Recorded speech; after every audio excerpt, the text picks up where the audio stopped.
Entonces, decíamos, Cristología es la doctrina de la persona y obra de Jesucristo. ¿Sí?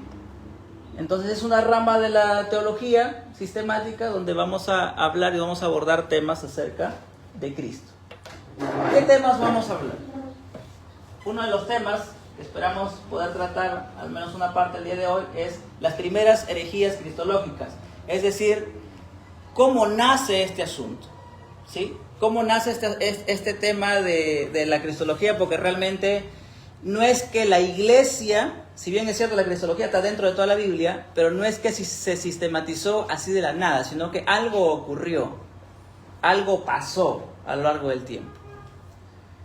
Vamos a hablar vamos a hacer una introducción de la cristología misma y qué metodología vamos a usar de estudio, las razones por las que debemos estudiar la persona de Cristo, la deidad de Cristo, la preexistencia de Cristo, los títulos y nombres divinos de Cristo, las acciones y relaciones divinas, la encarnación, Jesús Dios como hombre, su ministerio terrenal, sus milagros, la kenosis del Hijo de Dios, la pasión y la resurrección y la exaltación y los oficios de Cristo. ¿Sí? Esos son los temas que vamos a ir abordando a lo largo de todo este tiempo de estudio. Y vamos a empezar con el primer tema. Las primeras herejías cristológicas. La iglesia desde sus inicios ha sufrido ataques de corrientes contrarias a la fe cristiana, teniendo muchos ataques externos. Esto es importante. La iglesia cristiana siempre ha tenido ataques externos, ¿sí? Siempre, o sea, ha habido opositores a la iglesia. Pero hay un detalle. Lo más fuerte o el daño más grande, se podría decir, ha estado internamente, dentro de la iglesia. ¿Sí? Entonces, el daño a lo largo de su historia ha sido producido por la infiltración de doctrinas contrarias a la palabra de Dios. Y vamos a ver ahora algunos pasajes bíblicos, ¿sí? Algunos pasajes bíblicos donde los apóstoles en sus cartas, ellos están mencionando, ¿sí?, acerca de esas doctrinas falsas, o están combatiendo una doctrina falsa. Por eso le decía, esto no es ajeno, ¿no? Podríamos decir, oye, pero ¿para qué vamos a estudiar las herejías cristológicas? O sea, quizás no tiene importancia, no tiene sentido. Y yo le voy a demostrar ahora que sí tiene importancia, porque los apóstoles lo sabían. Ahí se ha corrido, creo que por la letra. Dice, tal como te rogué al salir para Macedonia que te quedaras en Éfeso, para que instruyeras a algunos que no enseñaran doctrinas extrañas, ni prestaran atención a mitos y genealogías interminables, lo que da lugar a discusiones inútiles en vez de hacer avanzar el plan de Dios que es por fe. Así te encargo ahora. Pero el propósito de nuestra instrucción es el amor nacido de un corazón puro, de una buena conciencia y de una fe sincera. Pues algunos, desviándose de estas cosas, se han apartado hacia una vana palabrería. Quieren ser maestros de la ley, aunque no saben lo que dicen, ni entienden las cosas acerca de las cuales hacen declaraciones categóricas. Pero nosotros sabemos que la ley es buena si uno la usa legítimamente. ¿Sí? Eso es la primera de Timoteo. Él se ha corrido ahí la letra, pero es un pasaje de la Biblia donde Pablo está hablándole a Timoteo, exhortándole. Timoteo estaba a cargo de la iglesia de Éfeso y por consiguiente él está exhortando, le está hablando a los obispos, a los líderes de la iglesia de Éfeso, los instruya, ¿no? ¿Para qué? Para que no enseñen doctrinas extrañas. ¿Y por qué razón? Porque efectivamente existen o existían en ese momento doctrinas que eran extrañas, ¿no? Ya habían doctrinas extrañas en aquel entonces. Entonces, el encargo aquí del apóstol Pablo es de que se centren, ¿sí?, se centren en el evangelio en sí mismo. Y vamos a ver que no es la única vez que él habla acerca de este tema. 1 Timoteo 6:36. Si alguien enseña una doctrina diferente y no se conforma a las sanas palabras, la de nuestro Señor Jesucristo, y a la doctrina que es conforme a la piedad, está envanecido y nada entiende, sino que tiene un interés corrompido en discusiones y contiendas de palabras, de las cuales nacen envidias, pleitos, blasfemias, malas sospechas y constantes rencillas entre hombres de mente depravada, que están privados de la verdad, que suponen que la piedad es un medio de ganancia, pero la piedad en efecto es un medio de gran ganancia cuando va acompañada de contentamiento. Una vez más aquí el apóstol Pablo, en esta epístola a Timoteo, menciona acerca de estas doctrinas diferentes que se pudieran estar enseñando y que no conforman, ¿sí?, al Evangelio de Cristo. Gálatas, que es el capítulo 1 de Gálatas, un pasaje muy conocido. Me maravillo de que tan pronto ustedes hayan abandonado a aquel que los llamó por la gracia de Cristo. Habían sido seducidos los gálatas, ¿sí? La iglesia de Galacia había sido seducida por otras corrientes de doctrina. Por eso le decía que esto es peligroso. O sea, no estamos hablando de asuntos ajenos a la iglesia donde podamos decir, no, eso no va a pasar. Falso. ¿No? Son doctrinas que han pasado 2000 años y por ahí están camufladas, por ahí están vestidas de otra manera, pero que por ahí siguen vigentes. Y lo que está diciendo aquí el apóstol Pablo es, me maravillo de que tan pronto ustedes hayan abandonado a aquel que los llamó por la gracia de Cristo. O sea, ¿cómo es que ustedes han abandonado a Cristo para seguir un evangelio diferente? Ojo, que en realidad no es otro evangelio, sino que hay algunos que los perturban a ustedes y quieren pervertir el evangelio de Cristo, ¿no? Lo que está diciendo Pablo, en otras palabras, el evangelio es uno solo, ¿no? Si bien es cierto, ustedes están siguiendo otro evangelio, pero ese evangelio no existe. O sea, no puede existir dos evangelios, existe un solo evangelio. Pero si aún nosotros, le dice Pablo, o sea, nosotros, el equipo, Pablo mismo se está poniendo ahí con todo su equipo, con todo su grupo, o un ángel del cielo está acudiendo incluso a que pudiera, o sea, aún si un ángel del cielo les anunciara otro evangelio contrario al que le hemos anunciado, sea anatema, es decir, bajo destrucción, bajo maldición, ¿sí? Entonces, como hemos dicho antes, también repito ahora, si alguien les anuncia un evangelio contrario al que recibieron, sea anatema. Porque busco ahora el favor de los hombres o el de Dios, o me esfuerzo por agradar a los hombres. Si yo todavía estuviera tratando de agradar a los hombres, no sería siervo de Cristo, dice Pablo. Entonces, hay una importancia aquí en los pasajes que estamos viendo, en el cual el apóstol Pablo está debatiendo, ¿sí? Directamente está mencionando a la iglesia que tienen que cuidar o guardar la sana doctrina, ¿no? ¿Para qué? Para que no se metan doctrinas diferentes, y en este caso a la iglesia de Galacia los está exhortando. Según de Timoteo, capítulo 4, versículos de 2 al 5. Predica la palabra, insiste a tiempo y fuera de tiempo, amonesta, reprende, exhorta con mucha paciencia e instrucción. Porque vendrá tiempo cuando no soportarán la sana doctrina. Y efectivamente tenía cumplimiento ahí inmediato. Porque ya en el primer siglo había ya corrientes heréticas. Sino que teniendo comezón de oídos conforme a sus propios deseos, acumularán para sí maestros y apartarán sus oídos de la verdad y se volverán a los mitos. Pero tú sé sobrio en todas las cosas, sufre penalidades, haz el trabajo de un evangelista y cumple tu ministerio. ¿Qué es lo que está haciendo aquí, o qué es lo que está diciendo Pablo en su segunda carta? Que ya prácticamente él está reforzando en esta segunda carta lo que él ha hablado en su primera carta. Pero está incidiendo ese problema. Eso significa que había un problema, ¿sí? Había un problema, y esto no solamente es que existía en ese tiempo, sino que vendría aún un tiempo donde la gente va a tener comezón de oír otras doctrinas, otras nuevas revelaciones, otras nuevas cosas, y fácilmente van a poder irse tras esas doctrinas. Primera de Juan, capítulo 4, versículo del 2 al 4. En esto ustedes conocen el Espíritu de Dios. Todo espíritu que confiesa que Jesucristo ha venido en carne es de Dios. Aquí el apóstol Juan está haciendo una afirmación específica, porque aquí el apóstol Juan en esta carta, si vemos nosotros lo que él está hablando allí, directamente está atacando doctrinas heréticas que no creían, ¿sí? No creían que Jesús habría venido en carne. Para ellos era más fácil creer que Jesús era Dios, pero no que habría venido en carne. Y puede parecer tan simple, pero esta corriente herética anularía automáticamente el sacrificio de Cristo en la cruz del Calvario. Bien claro dice, todo espíritu que confiesa que Jesucristo ha venido en carne es de Dios. ¿Sí? Puede parecer tan simple de repente, oye, entonces alguien de repente por ahí en mi cuadra, en el mercado, en la calle, yo le pregunto, ¿tú crees que Jesucristo ha venido en carne? Me dice que sí, ya automáticamente es de Dios.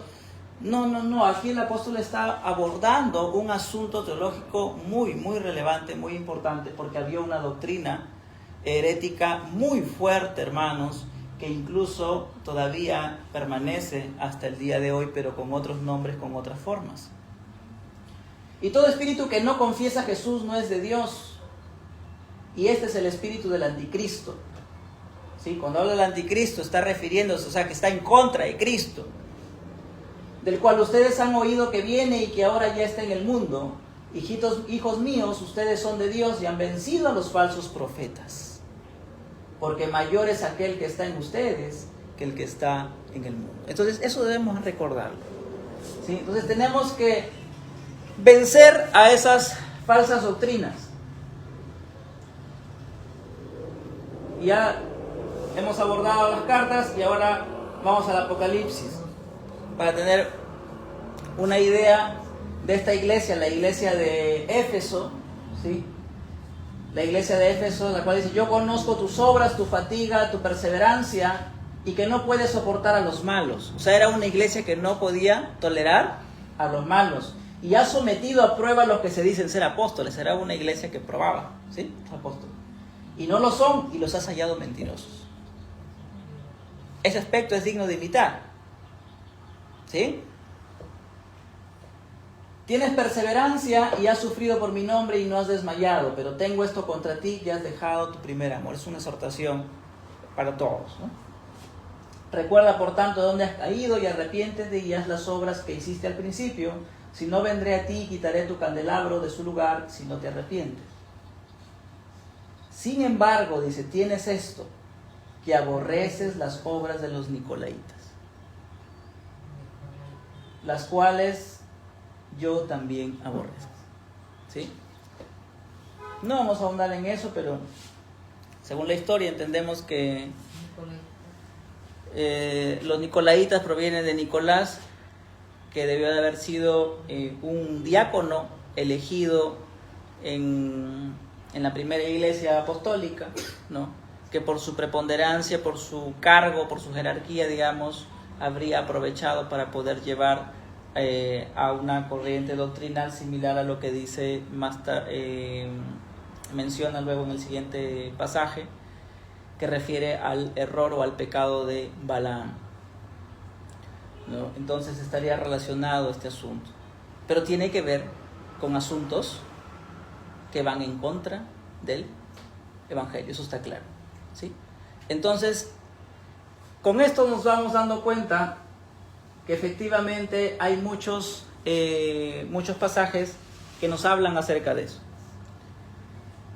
Y ahora vemos un pasaje aquí en el cual tal vez nosotros nos podemos hacer la pregunta, estamos hablando de Cristo, ¿no? De la doctrina de Cristo, por consiguiente diríamos, ¿los judíos entenderían, por ejemplo, el título el Hijo de Dios? ¿Lo comprenderían ellos? A veces parecería que no estuviera claro que Jesús se autoproclamaría él que era Dios, ¿no? Porque literalmente es difícil encontrar muchísimos pasajes donde Jesús diga yo soy Dios, ¿sí? Pero sin embargo, pasajes como este nos van a develar de que los judíos bien clarito entendían ellos que Jesús les estaba manifestando que era Dios. A nosotros nos es difícil probablemente entender eso al leer los pasajes.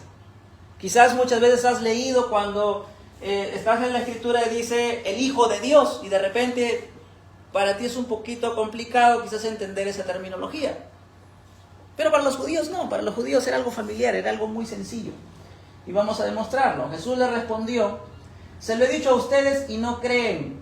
Las obras que yo hago en el nombre de mi Padre, o sea, Él es el Hijo, Estas dan testimonio de mí, pero ustedes no creen porque no son de mis ovejas. Mis ovejas oyen mi voz, yo las conozco y me siguen. Yo les doy vida eterna y jamás perecerán, y nadie las arrebatará de mi mano. Mi Padre que me las dio es mayor que todos, y nadie las puede arrebatar de la mano del Padre. Yo y el Padre somos uno.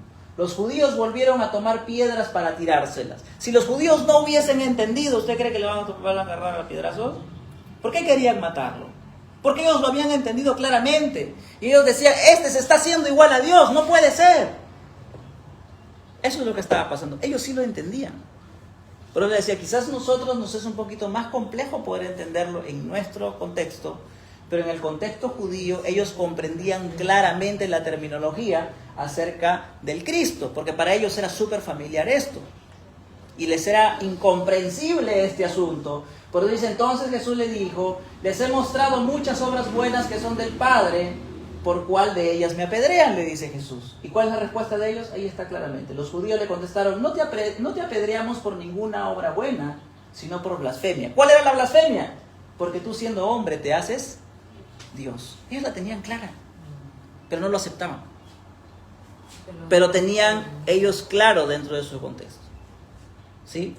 Sin embargo, luego los judíos, ¿sí?, los judíos que se convierten al cristianismo, ¿sí?, ellos entendían, como digo esta terminología, ellos aceptan a Cristo, por consiguiente, ellos creen que Jesús es Dios. Y esto se promueve o se propaga, ¿no? Sin embargo, en ese tiempo era más fácil entender, de alguna manera, que Jesús era Dios, pero no que Jesús era hombre. No cabía en la cabeza el que Dios pudiera vaciarse enteramente en un hombre, porque automáticamente esto limitaría su divinidad. Puede parecer temas muy sencillos, pero que a lo largo de todo el estudio nos vamos a ir dando cuenta la complejidad a la que lleva solamente mover un asunto tan pequeño dentro de esta doctrina. Entonces, en líneas generales, tanto los apóstoles, a lo largo de toda la escritura, a lo largo de las cartas, Pablo, Juan, incluso Pedro, ¿sí? O sea, podríamos citar muchísimo más textos realmente, porque hay mucho más, solamente he escogido algunos. Ellos nos dan a notar que existían problemas doctrinales dentro de la iglesia, ¿sí? Y que habían corrientes de doctrinas falsas que se estaban insertando dentro de la iglesia. Entonces, eso es lo que podemos encontrar en la Escritura. Bien, ahí me lo ha corrido un poquito, pero creo que sí se lee. Una de las corrientes heréticas que van en contra de la cristología específicamente son estos que son los llamados ebionitas. Yo quiero que presten bastante atención porque ustedes lo van a relacionar probablemente a cuestiones actuales, ¿sí? Como les decía, estos están camuflados, pero ya existían en el siglo I, ¿sí? Ya estaba en el siglo I los ebionitas. Entonces dice, habían distintos grupos de ebionitas, hasta 1, 2, 3 grupos reconocidos de tipos de ebionitas. Tenían ciertas diferencias entre ellos, pero finalmente habían cosas que estaban en común. ¿Cuáles eran estas cosas en común? Su adherencia, su apego a la ley mosaica. En otras palabras, eran judaizantes, ¿sí? Intentaban que la gente pueda judaizar y exigían que por lo menos los judíos tenían que guardar la ley, ¿sí? Algo similar a lo que habríamos visto en la época apostólica, ¿sí? Donde, por ejemplo, Pablo, ¿no?, fue confrontado con este tema acerca del tema de la circuncisión, ¿sí? Si hemos leído el libro de los Hechos, nos vamos a recordar este tema, ¿sí? Sin embargo, esta corriente habría tenido su auge en aquel tiempo, en el primer siglo.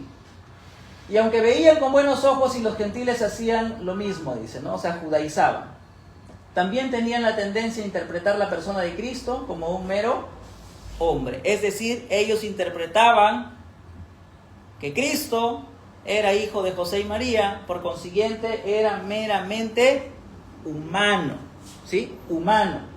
Privilegiado por el descenso del Espíritu Santo de una forma majestuosa, sobre su persona a la hora del bautismo. Entonces, ¿qué está anulando aquí los ebionitas?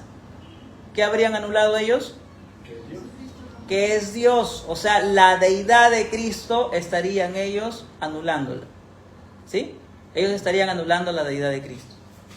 ¿Existen corrientes doctrinales o sectas el día de hoy que anulen la deidad de Cristo? Sí existen, ¿verdad? Entonces eso debe ponernos nosotros a la memoria. Seguimos. Los gnósticos. ¿Sí? Los gnósticos, ¿qué pensaban los gnósticos? Este es un tema bastante amplio, el tema de los gnósticos. ¿Ya? El gnosticismo ha sido una corriente herética también bien camuflada dentro de la iglesia. Es más, se cree que ellos estuvieron dentro de la iglesia, metidos en la iglesia, ¿sí? Y aquí vamos a ver algo interesante. Los gnósticos decían que Jesús, o sea, Cristo, era la emanación o eón salido de Dios, ¿sí? Por medio de ese eón, que era el más perfecto de todos, porque para los gnósticos hay muchos eones, ¿sí?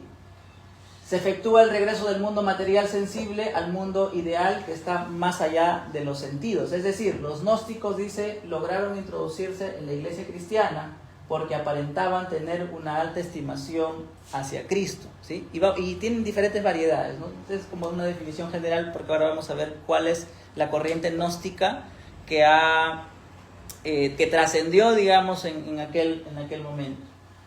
Aparentaban tener una alta estimación hacia Cristo, pero en el último análisis creían que el Señor vino solo a disipar la ignorancia, ¿no? Solamente Jesús era una manera de inteligencia, nada más.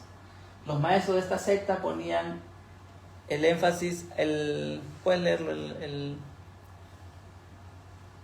¿Puedes acortarlo, digo? Porque acá se ha comido un poco de... No va a pasar por el otro. ¿Sí? Bien. Entonces, ¿Sí? ¿Lo pasa? No, esa es otra corriente. Bien, ¿qué es lo que pasa con los gnósticos? Los gnósticos tenían una influencia, ¿sí? Una influencia directa de lo que es la filosofía griega, ¿sí? Recordemos un poquito. Los griegos, los romanos, era el imperio, ¿sí? Pero recordemos que la cultura y la filosofía griega era la que se había sostenido. Es más, hasta la escritura fue tomada la griega, ¿sí? Por más que los romanos conquistaron, los romanos eran imperio, pero es el griego el idioma del pueblo, ¿correcto? Entonces, había una influencia griega muy fuerte. Es más, el apóstol Pablo, cuando está él en Atenas, él se da con la sorpresa que pues, los griegos los atenienses eran terriblemente politeístas, ¿no? Tenían muchísimos ídolos, y es más, Pablo en una ocasión toma uno de sus dioses, el cual ellos habían puesto ahí en ese altar, al Dios no conocido, y de ahí él empieza a predicar el evangelio, ¿no? Pero entonces eso nos da una idea de qué sucedía en ese contexto. Entonces la filosofía griega se había metido de una forma tan fuerte que esto se hacía una especie de sincretismo. Sincretismo es cuando, en este caso, ¿no? la filosofía griega tratamos de meterla y que juegue junto con la Biblia, por ejemplo, ¿no? Y se hace una especie de sincretismo en ese caso. Y eso es lo que estaba sucediendo de alguna manera con los gnósticos, ¿sí? Y una forma grande, digamos, que vamos a ver dentro de los gnósticos es el docetismo, ¿sí? Que hay una influencia, como digo, de la filosofía griega, específicamente de Platón. El docetismo, entonces, es una variante del gnosticismo, lo que acabamos de mencionar, ¿sí? Y este docetismo es el resultado del dualismo que caracterizaba a todos los sistemas gnósticos. Puede parecer mucho texto, pero ahora yo se lo voy a traer y le voy a explicar que incluso el dualismo existe el día de hoy y hasta está metido dentro de nuestras congregaciones quizás, o hasta está metido dentro de nuestra mente quizás. La filosofía del dualismo, ¿sí? El dualismo separaba lo que es sacro, lo que es espiritual, ¿sí? Y lo que es material o físico, ¿sí? Vamos a ver aquí. Este dualismo consistía en afirmar que todo lo que es material es malo, ¿sí? Solo aquello que es espíritu es bueno. Este dualismo ha trascendido, ¿sí? ¿En qué sentido? Por ejemplo, escuchamos a veces hermanos que quizás pueden tener una buena intención en quizás las cosas que pueden hacer, pero si tú le preguntas, por ejemplo, ¿qué te gustaría? Tienes hijos pequeños, que sean tu hijo, por decirlo, tu hija. Y a veces hay hermanos que o sea, tienen pues un sentido, digamos, de amor quizás a la obra o espiritual, qué sé yo, y a veces anhelan y dicen, ¿no? Me gustaría que mi hijo sea pastor, por ejemplo. Porque interpretan que solamente el ser pastor o ser predicador corresponde a servir dentro de lo sacro, dentro de lo especial, ¿no?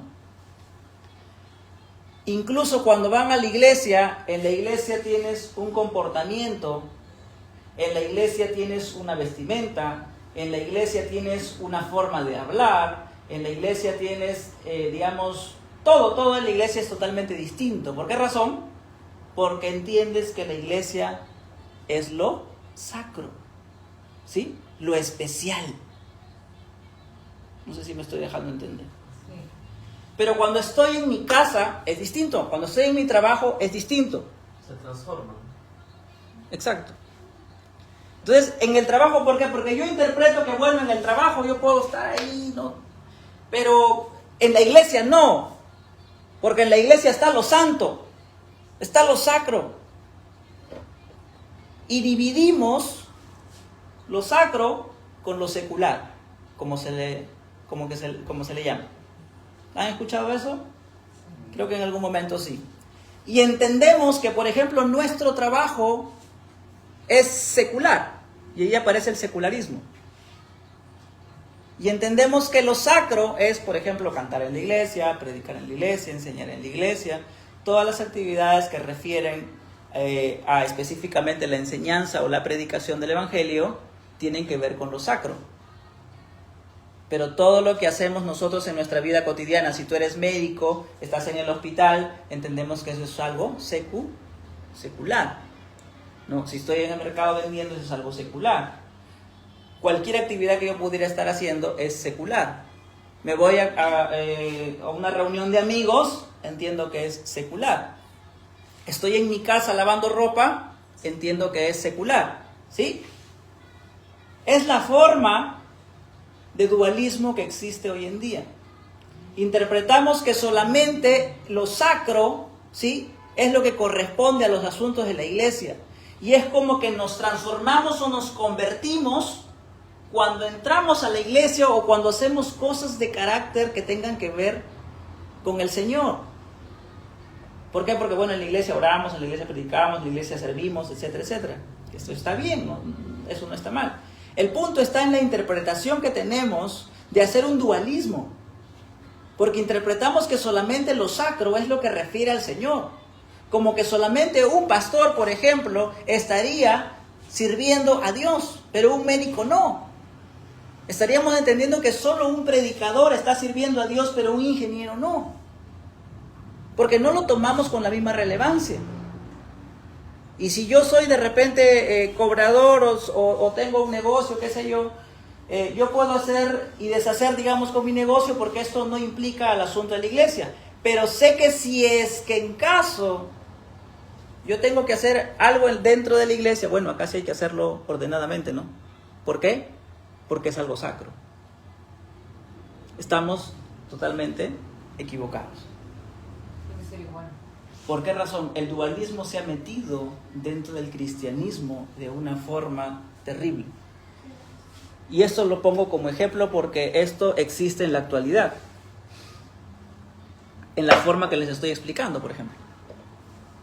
El dualismo le ha hecho mucho daño, hermano.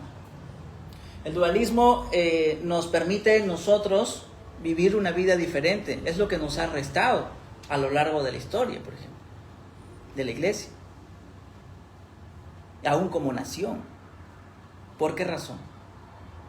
Porque nuestra vida debe glorificar a Dios en todos los campos. ¿Sí? En todos los campos. Eso no significa a que digas, ay, entonces oro en mi casa y no voy a la iglesia. No, yo no estoy diciendo eso.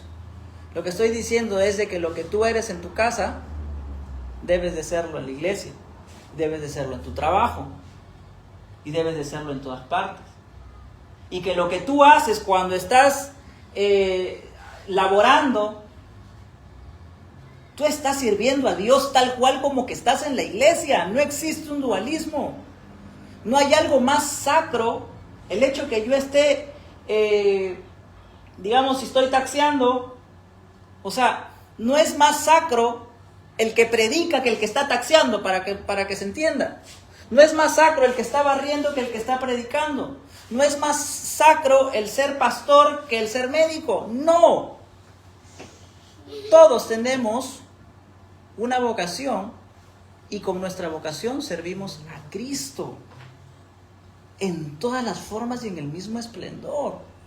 Y debemos hacerlo con la misma forma de gloria a Dios.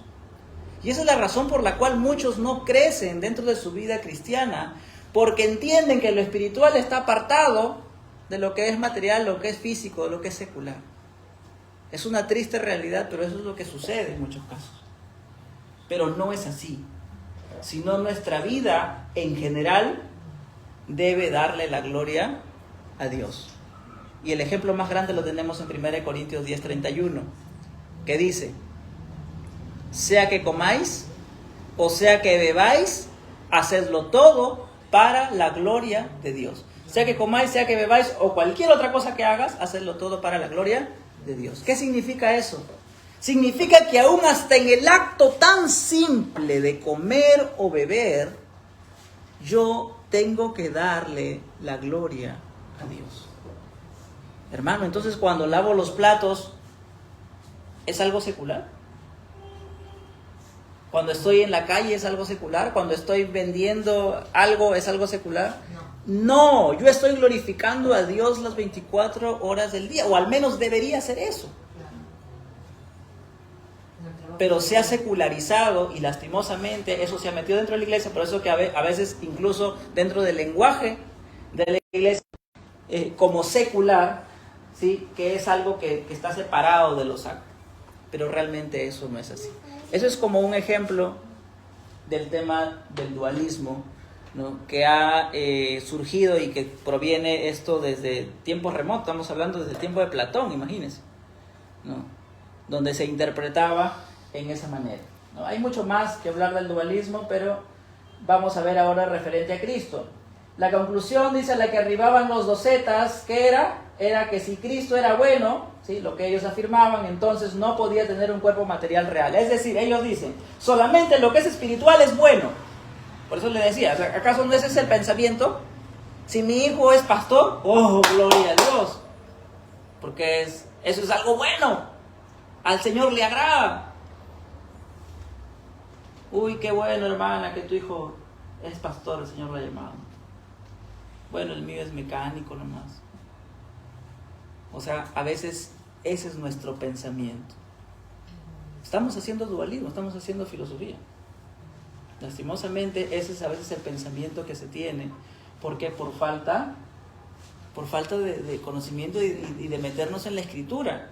La Escritura no dice eso, ya lo demostramos. Comer, beber o cualquier cosa que hagas, no dice predicar, enseñar, no, cualquier cosa que hagas. Cualquier cosa. Eso grabemos en nuestra cabeza. Estamos trabajando, estamos en una oportunidad de glorificarle al Señor. Estamos cocinando, estamos lavando, o sea, nuestra vida, o sea, no lo interpretemos solo como el predicar, ¿eh? Sino que nuestra vida en esencia, o sea, el mismo temor que tienes en la iglesia, el mismo temor debes tenerlo cuando lavas tus platos, por ejemplo, ¿no? O sea, por poner un ejemplo cotidiano tan simple, ¿no? O cuando lavas tu ropa, o sea, es la misma forma, es que Dios es el mismo. Y a veces caemos en ello. Entonces, entendemos que los docetas decían, como Cristo es bueno, pero el cuerpo es malo, Entonces hay un problema aquí. Cristo tuvo que haber sido un fantasma, no sé, una forma ahí, pero no pudo ser humano. Porque si Él es bueno, no puede estar encerrado en este cuerpo humano. Eso es lo que ellos pensaban.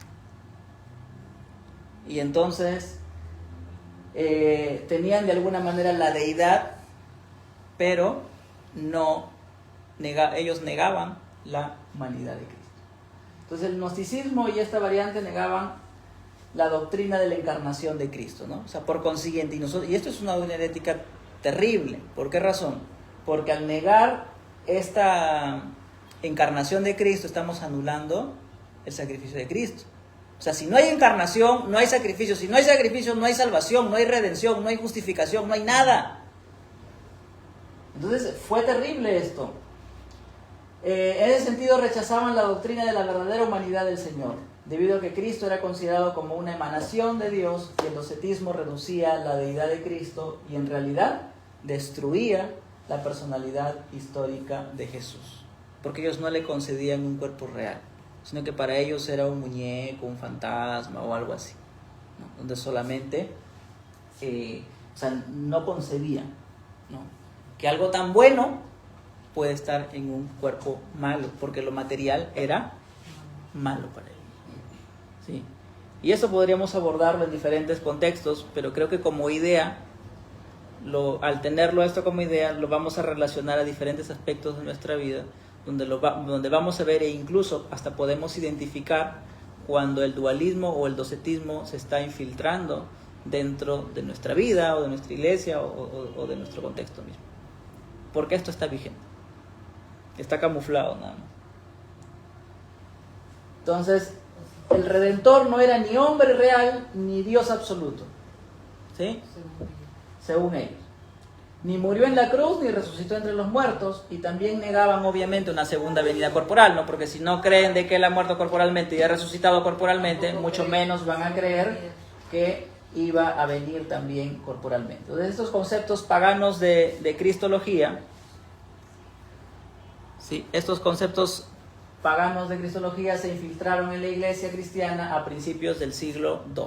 ¿Y por qué traigo a memoria eso, hermanos? Porque sencillamente si no hubiese habido en ese momento personas que Dios utilizó para que debatieran y confrontaran estas doctrinas, imagínense lo que hubiese sucedido.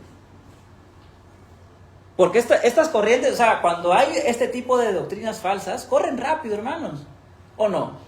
La doctrina de la prosperidad, por ejemplo. Llaman masas, llaman gente porque suenan interesantes. Entonces rápidamente eso va a llamar. Pero por eso justamente necesitamos hombres y mujeres que se pongan al frente y que puedan debatir, y que puedan confrontar, y que puedan descubrir, y que puedan deshacer aquellas doctrinas falsas y heréticas que pueda estar sucediendo. Y ojo, recordemos que no estamos hablando de afuera. A veces hay doctrinas heréticas que están dentro de la misma iglesia y son las que más daño le han hecho a la iglesia a lo largo de los siglos.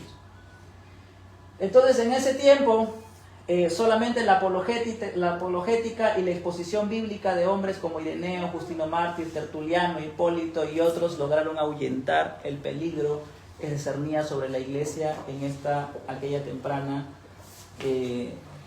en la historia, ¿no?, que podemos nosotros encontrar. ¿Por qué razón? Porque Dios usó a estas personas para poder ponerse al frente y poder destruir de alguna manera en esos momentos estas doctrinas heréticas. Y por eso se preservó la iglesia. Es que recordemos es que Dios es quien gobierna su iglesia.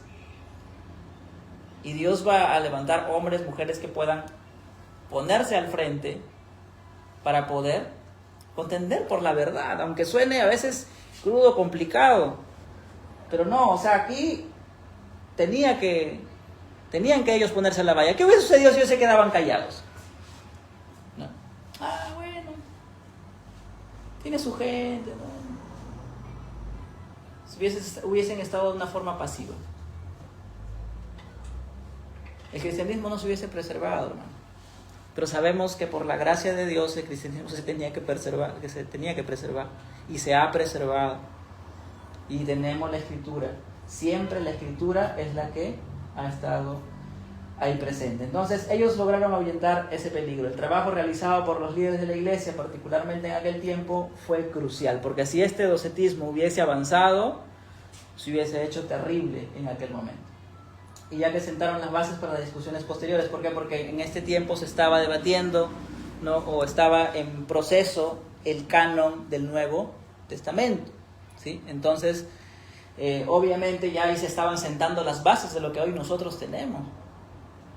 O sea, ahorita a nosotros puede parecernos muchas cosas tan simples, pero lo que yo quiero en esta noche, de alguna manera, lograr con la ayuda del Señor, es que tomemos conciencia de los grandes peligros que existen cuando no tomamos las Escrituras en serio, de los grandes peligros que han existido a lo largo de la historia y que aún esos hombres que han recibido el Evangelio incluso de primera mano de alguna manera, han estado ahí al frente en la valla.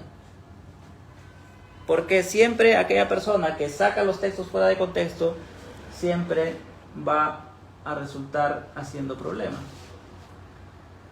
Otra de las corrientes que le ha hecho o le hizo mucho daño a tal punto de que tuvo que haber el famoso concilio de Nicea es el arrianismo. Fue una doctrina herética terrible, súper terrible. Arrio, que era el creador, el generador de esta corriente, decía que hay un solo ser de quien puede decirse que es sin principio, es decir, Dios. Esta corriente arrianista, nosotros vemos quiénes son seguidores, ¿no? Que bueno, ellos tienen su fundador y todo, pero son seguidores del arrianismo realmente. Batería baja.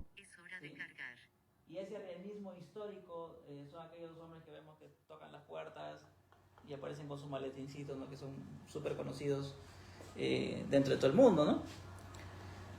Porque creen que solamente existe un solo ser que puede ser el principio, y ese ser es Dios. Y enseñar que el Hijo no tuvo principio, en la opinión de Arrio, equivaldría a creer en la existencia de dos dioses. O sea, no entraba en su cabeza el poder decir, ¿cómo es de que el Hijo puede ser también Dios? Entonces automáticamente, en ese caso, me estarías diciendo que son dos dioses. Pero eso no compatibilizaba con lo que venía en la tradición judía, que es que solamente existe un solo Dios, ¿no? Y entonces ahí se genera todo un problema, ¿sí? Todo un problema que llega hasta una herejía. ¿Cuántos de nosotros alguna vez no nos hemos hecho algunas preguntas? Como por ejemplo, ¿no? O sea, en nuestra mente, ¿no? Oye, ¿y cuál será el origen de Dios? A veces algunos piensan. ¿Y cómo es de que, o sea, y por qué es el Hijo? ¿Y por qué eso? O sea, hermanos, en esas preguntas es donde surge justamente este tipo de doctrinas. Por eso que si nosotros no tenemos las bases bien sentadas respecto a estos temas, aunque quizás no digamos nada, pero lo estamos pensando en el silencio, estamos siendo tal vez dominados por alguna corriente herética, o estamos pensando similar a alguna corriente herética y ni siquiera nos damos cuenta, ¿no? Y usted cree que hay personas que quizás tal vez a las justas llegan a la iglesia una vez por semana, qué sé yo, no se disipulan, etcétera. ¿Usted cree que van a tener todos estos conceptos claros? ¿Ustedes creen que ellos no luchan o no batallan en su mente con estos conceptos? Es obvio que sí, porque esto nace ahí, en hacerse diversas preguntas y terminan ellos interpretando a su manera. Entonces, enseñar que el Hijo no tuvo principio en la opinión de Arrio equivaldría a creer en la existencia de dos dioses de igual rango, de modo que la cristología de Arrio tomaba como punto de partida un estricto monoteísmo. Él decía, bueno, si es un solo Dios, entonces solamente uno nada más puede ser ese ser que no tiene principio. Arrio decía que el Hijo no fue siempre, sino que tuvo un principio, ¿sí? Cosa que la Escritura no nos dice eso, nos dice lo contrario, ¿no? Que en el principio el verbo ya existía, ¿sí? El Logos en Cristo fue creado por el Padre antes de la creación del mundo, o sea, lo toma como creación. Arrio enfáticamente sostenía que Cristo era de una sustancia diferente a la del Padre, por lo tanto no era Dios en el sentido estricto de la palabra. ¿Sí? Entonces, mucho más allá todavía, Arrio decía que Cristo no poseía un alma humana, ¿no? Entonces, automáticamente, aquí vemos este tema del arrianismo, que efectivamente, como les digo, le fue haciendo mucho daño a la iglesia de aquel entonces, acerca del tema específicamente de Cristo, ¿no? Y ahí encontramos nosotros, incluso, o sea, como digo, no estamos ahondando en estos temas, pero si somos curiosos y buscamos, ¿no? Por ejemplo, ¿qué es el credo niceno? El credo niceno aparece como respuesta justamente de este concilio de Nicea, en respuesta a Arrio, ¿no? Para combatir el arrianismo, porque se había propagado de una forma terrible en aquel momento. ¿Y acaso hoy en día no se está propagando el arrianismo? Ya lo dije con los testigos de Jehová. El modalismo. El modalismo ve a Dios como una persona en vez de tres personas y cree que el Padre, el Hijo y el Espíritu Santo son simplemente diferentes modos o formas de la misma persona divina. Este tema del modalismo está infiltrado de alguna forma también, porque en ocasiones, ¿sí? En ocasiones muchos pensamos en esta manera. Decimos, Dios el Padre, ¿no? O sea, se manifiesta Dios porque Dios es uno solo, ¿verdad? Eso lo creemos todos. Entonces hasta ahí estamos bien. Pero decimos, el Padre, o sea, en momentos, en el Antiguo Testamento, por ejemplo, se manifiesta como el Padre, ¿no?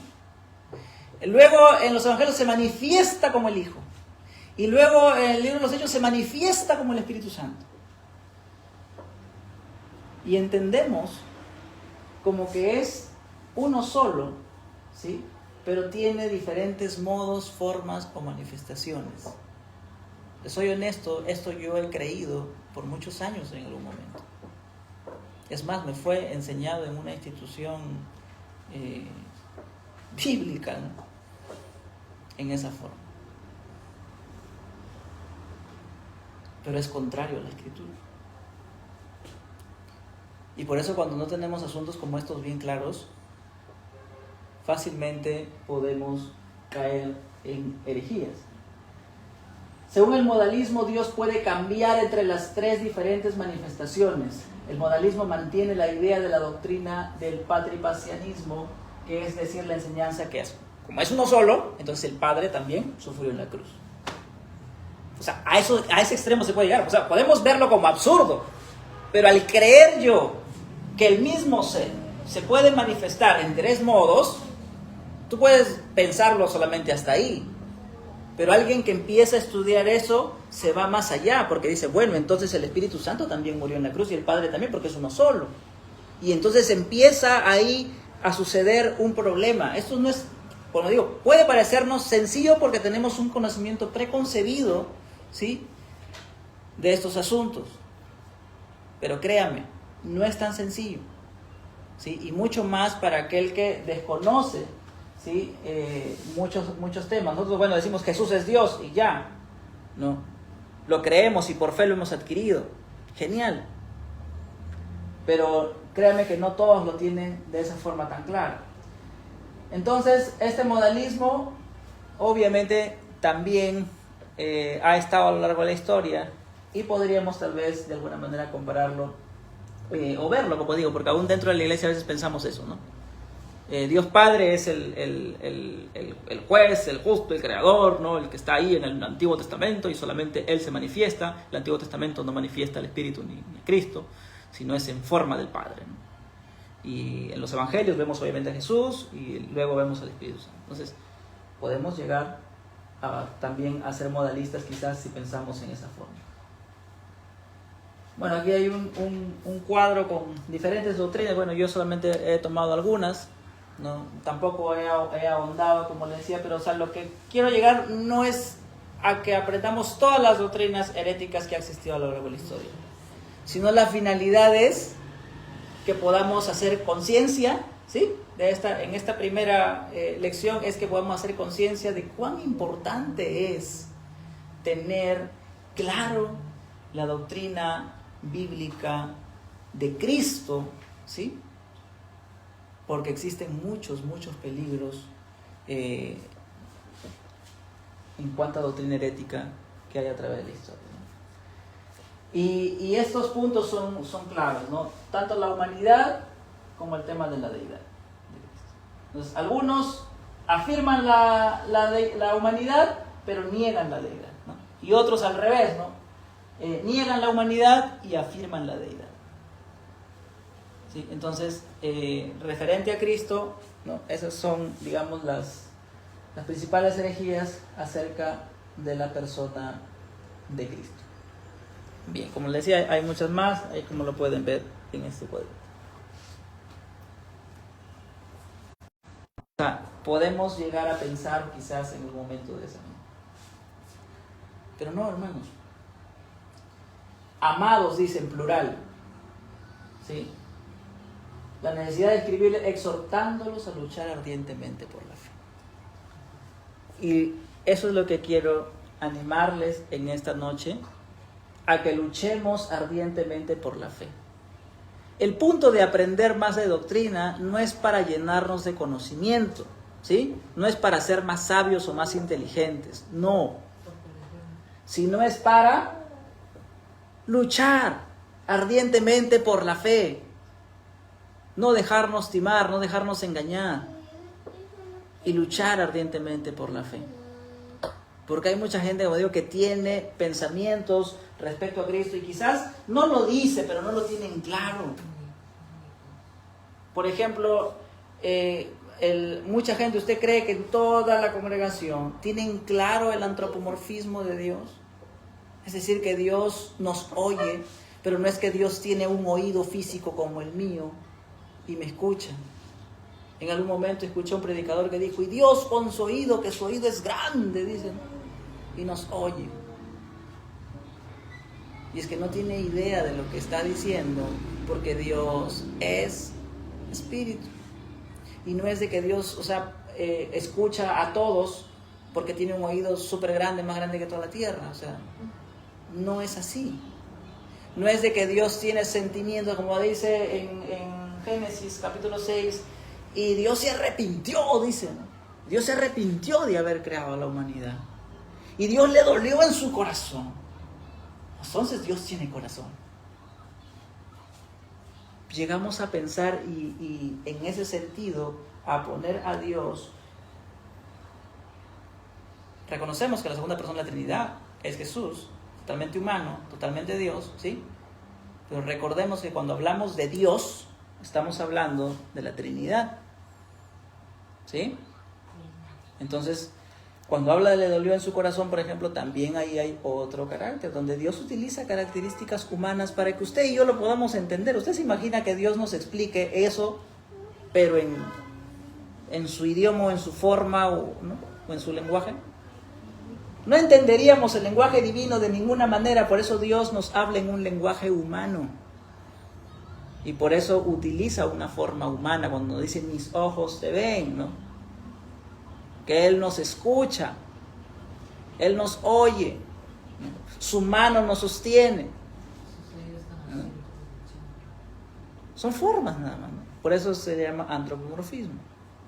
Y las cualidades en las cuales se le da a Dios o se le pone sentimientos, que es el antropopatismo, que refiere a eso. O sea, son cualidades o emociones, ¿no? Humanas, pero no es de que Dios las tiene en esa misma forma, sino que es para que nosotros lo podamos entender. Pero no es exactamente así, que Dios le dolió en su corazón, así como un hombre o una muchacha que le duele el corazón cuando está enamorada por eso. O sea, no funciona, no es así, exactamente así no es. O sea, no podemos compararlo en esa forma.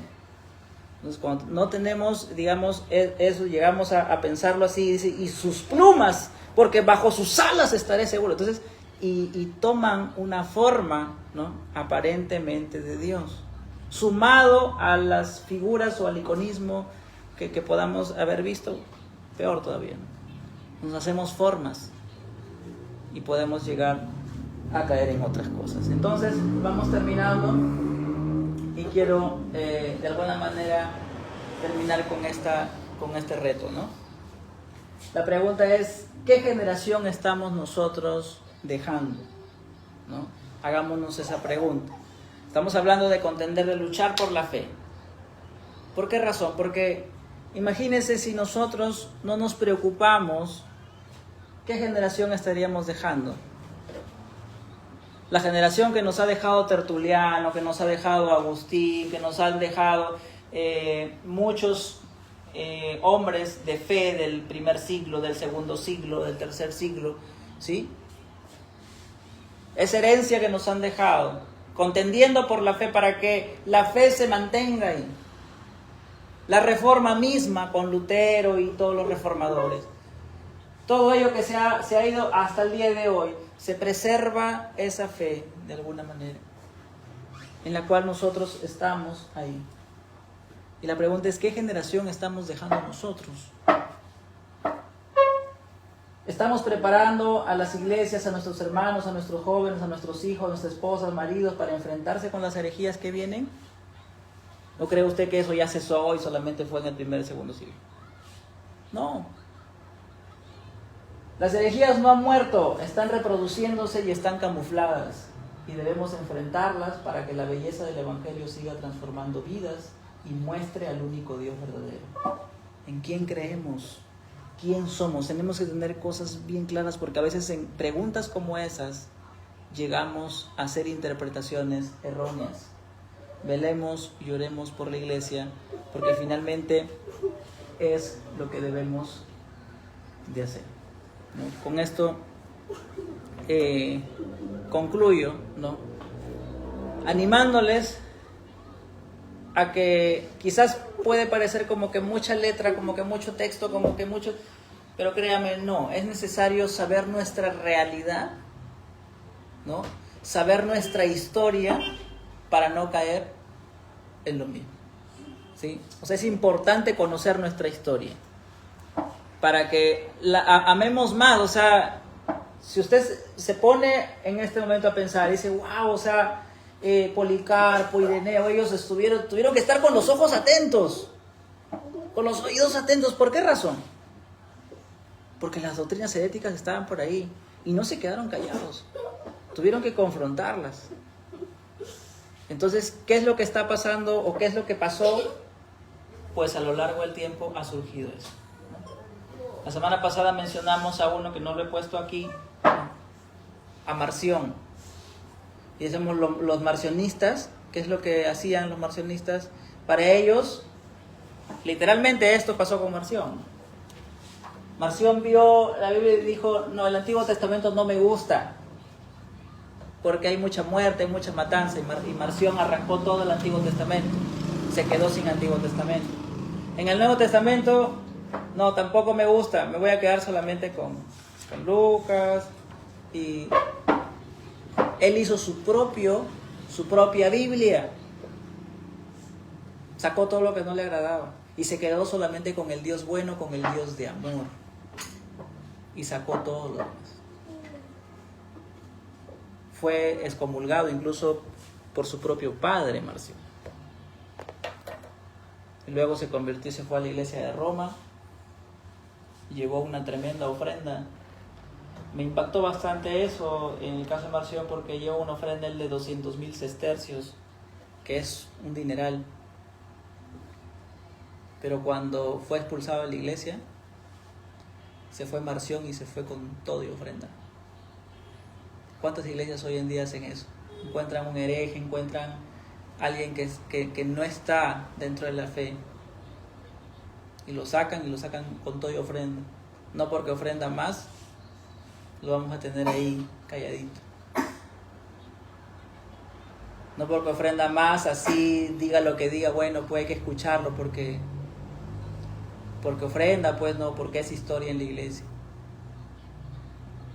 Eso nos debe traer a memoria que nosotros tenemos que contender por la fe, cueste lo que cueste, pase lo que pase, porque finalmente, ¿dónde estamos parados? En Cristo, ¿sí? Y la Escritura es la que nos va a guiar a poder nosotros tener ese conocimiento para poder también compartir nuestra fe, pero no solamente compartirla, recordemos, sino también como la misma escritura nos dice, a luchar, ¿sí? A luchar, defender nuestra fe. Amén.